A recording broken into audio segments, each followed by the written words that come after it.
1 കോടിയോളം അല്ലെങ്കിൽ 1 കോടിയിൽ താഴെ മാത്രം തീർത്ഥാടകരെത്തുന്ന ശബരിമലയിൽ ഒരുക്കങ്ങൾ പൂർത്തിയാക്കുന്നതിന് വേണ്ടി സംസ്ഥാന സർക്കാർ പാടുപെടുന്ന കാഴ്ചകളൊക്കെ നമ്മൾ കാണുന്നതാണ്. എന്നാൽ ഇത് 40 കോടിയിലധികം തീർത്ഥാടകർ ഇവിടേക്ക് എത്തും എന്നാണ് പ്രതീക്ഷിക്കുന്നത്. ആ 40 കോടി ആളുകൾക്ക് വേണ്ട ക്രമീകരണങ്ങൾ, അതിനുള്ള ഒരുക്കങ്ങളൊക്കെ ഇവിടെ ഇപ്പോൾ തന്നെ പൂർത്തിയായിട്ടുണ്ട് എന്നുള്ളതാണ് ഏറ്റവും ശ്രദ്ധേയകരമായ കാര്യം.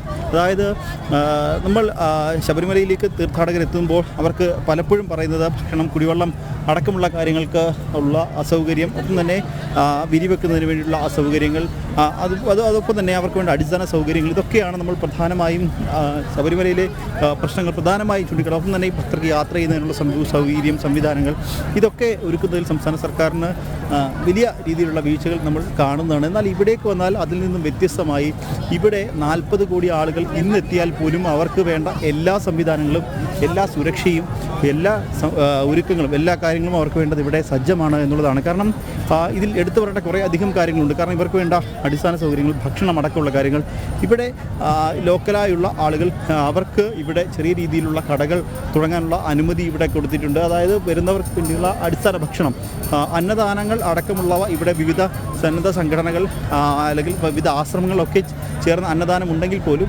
ഇവിടെ ചെറിയ ചെറിയ കടകൾ തുടങ്ങുന്നതിന് വേണ്ടിയുള്ള ചെറിയ ലഘുഭക്ഷണങ്ങൾ തുടങ്ങുന്നതിന് വേണ്ടിയുള്ള അനുമതി ഇവിടെ സാധാരണക്കാരായ ഇവിടുത്തുകാർക്ക് ഉത്തർപ്രദേശ് സർക്കാർ ഒരുക്കി നൽകിയിട്ടുണ്ട്.